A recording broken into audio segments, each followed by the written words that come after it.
বিসমিল্লাহির রহমানির রহিম। আসসালামু আলাইকুম। আমি আসিয়া ইটালি থেকে বলছি। নতুন একটা ভিডিও দেখার জন্য সবাইকে ওয়েলকাম করছি। কাছে দূরে দেশে কিংবা দেশের বাইরে যে যেখান থেকে আমার ভিডিওটা দেখছেন, আশা করি আল্লাহর অশেষ মেহেরবানিতে সবাই ভালো আছেন।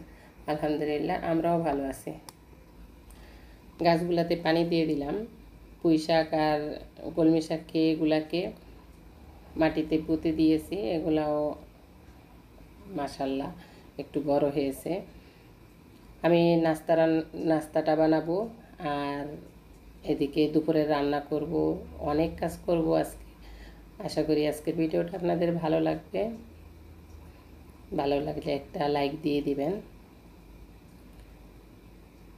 আগের দিন চাল ধুয়েছিলাম, চালটা ভাত রান্না বেশি হয়ে যাবে এই জন্য চালটা আবার ফ্রিজে রেখে দিয়েছিলাম।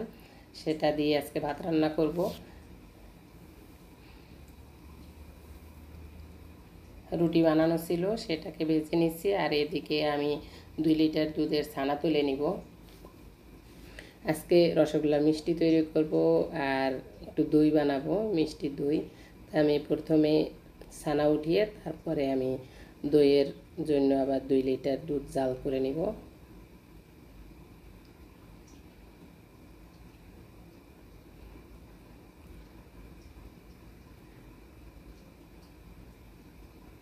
দুই দিন আগে এই রুটিগুলো নর্মাল ফ্রিজে বানিয়ে রেখেছিলাম, দুইটা দেখি লেগে গেছে, তাই এটাকে আমি পরাটার মতো ভেজে নিচ্ছি।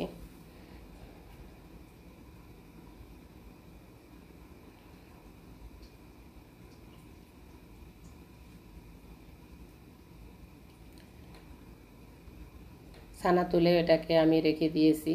আর এখানে আমি দইয়ের জন্য দুধটাও জাল করে নিয়েছি। এটা প্রায় 40 মিনিটের মতো জাল দেওয়ার পরে আমি এখন মিশ্রণটাকে গ্লাসে ঢেলে আমি ওভেনে দিয়ে দিব। তো ওভেনটা আমি অল্প গরম করে নিয়েছি 20 মিনিটের মতো। আর দুপুরের রান্নাটাও করে নিচ্ছি। বিকেলে মিষ্টিটা তৈরি করব। মিষ্টিটা জাল দিয়ে এরপরে আমি একটু সেলাই করব।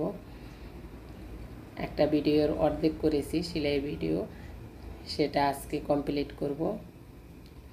এই পর্যায়ে এসে আপনাদেরকে অনুরোধ করছি, প্লিজ আমার চ্যানেলটা সাবস্ক্রাইব করে পাশে থাকা অল অপশনটা সিলেক্ট করে রাখবেন, তাহলে ভিডিও আপলোড দেওয়ার সাথে সাথে নোটিফিকেশন পেয়ে যাবেন। আর যারা এই কাজটা করে ফেলেছেন তাদেরকে অসংখ্য ধন্যবাদ। এই তো দুপুরের রান্নাও শেষ। সিঙ্কটা পরিষ্কার করে আমি মিষ্টিগুলো শেপ দিয়ে দিব। ছানাটা ঝুলিয়ে রেখেছি, তাই এরপরে মিষ্টিটা তৈরি করে নিব। আর শিরা বানিয়ে নিয়েছি, শিরায় দিয়ে দিব।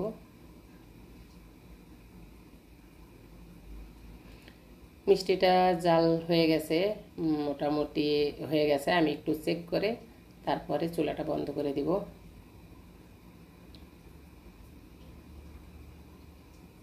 এটাও সিদ্ধ করা হয়ে গেছে, তাই এটা রেখে আমি চলে যাচ্ছি সেলাই করার জন্য। আগের দিন ব্লাউজটা সেলাই করেছি, তাই হাতা লাগানো বাকি ছিল, এটা এখন করে নিচ্ছি। আর এই ভিডিওটা সম্পূর্ণ আমার কুটির শিল্প চ্যানেলে আপলোড হবে। আপনারা যারা সেলাই পছন্দ করেন তারা কিন্তু, যারা ব্লাউজ পেটিকোট বানাতে ভয় পান, তারা কিন্তু আমার এই ভিডিওটা দেখলে সুন্দরভাবে ব্লাউজ তৈরি করতে পারবেন।